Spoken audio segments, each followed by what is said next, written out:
Hello all. Cricket అభిమానులు అందరూ ఎంతగానో ఎదురుచూసే మ్యాచ్ మరికొన్ని క్షణాల్లో ప్రారంభం కాబోతుంది అన్నప్పుడు ఈరోజు టీంలో ఎవరెవరు ఆడుతున్నారు, మా ఫేవరెట్ ప్లేయర్ టీంలో ఉన్నాడా లేడా, అసలు మ్యాచ్ ఎక్కడా, పిచ్ పరిస్థితి ఏంటి, టాస్ ఎవరు గెలుస్తారు, గెలిస్తే బ్యాటింగా బౌలింగా, ఇలాంటి ఎన్నో విషయాల గురించి ఆలోచించి మ్యాచ్ ఎప్పుడు ప్రారంభం అవుతుందా అని ఆతృతగా ఎదురుచూస్తారు. కానీ నిజానికి మ్యాచ్ ప్రారంభమయ్యాక అసలైన మజా వచ్చేది కదా. మ్యాచ్పై ఇంట్రెస్ట్ను కల్పించేది మాత్రం కామెంటేటర్సే. టీవీల ముందు కూర్చున్న ప్రేక్షకులకు కానీ, ఒకప్పుడు రేడియోలో విని మ్యాచ్ ఎంజాయ్ చేసే శ్రోతలకు అసలైన థ్రిల్లింగ్ మజాను కల్పించేది మాత్రం కామెంటేటర్స్. అంతేకాదు, ఇలా క్రికెట్ చరిత్రలో చాలామంది కామెంటేటర్స్ తమ గొంతులతో ఎంతోమంది అభిమానులను టీవీలకు అతుక్కుపోయేలా చేశారు.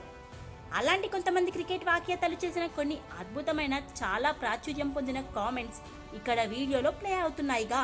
వీటిలో మీ ఫేవరెట్ అండ్ మీకు ఎప్పుడు గుర్తుండిపోయే కామెంట్స్ ఏంటి, అలాగే మీ ఫేవరెట్ కామెంటేటర్ ఎవరో కింద కామెంట్ చేయండి. అలాగే మీరు ఏ భాషలో కామెంటరీ వినడానికి ఇష్టపడతారో అది కూడా చెప్పండి. ఇలాంటి మరిన్ని వీడియోల కోసం మా ఛానల్ను లైక్ చేయండి, షేర్ చేయండి, కామెంట్ చేయండి, సబ్స్క్రైబ్ చేసుకోవడం మాత్రం మర్చిపోకండి ప్లీజ్.